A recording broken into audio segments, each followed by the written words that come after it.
প্রিয় দর্শক আসসালামু আলাইকুম। আজ আমি গরু মাংস আলু দিয়ে ঝোল করে রান্না করব।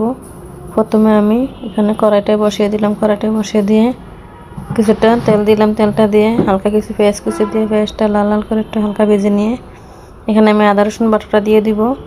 আদা রসুন বাটাটা দিয়ে কিছু সময় মশলাটা কষিয়ে নিয়ে এখানে আমি হলুদের গুঁড়া, মরিচের গুঁড়া, ধনিয়ার গুঁড়া, গরম মশলা গুঁড়াটা দিয়ে ভালো করে মশলাটা নেড়ে ছেড়ে হালকা একটু গরম পানি দিয়ে দিব। গরম পানিটা দিয়ে 10 মিনিট মশলাটা ভালো করে কষিয়ে নিব। কষিয়ে নেওয়া হয়ে গেলে এখানে আরও 10 মিনিট আমি মশলাটা ভালো করে কষাবো।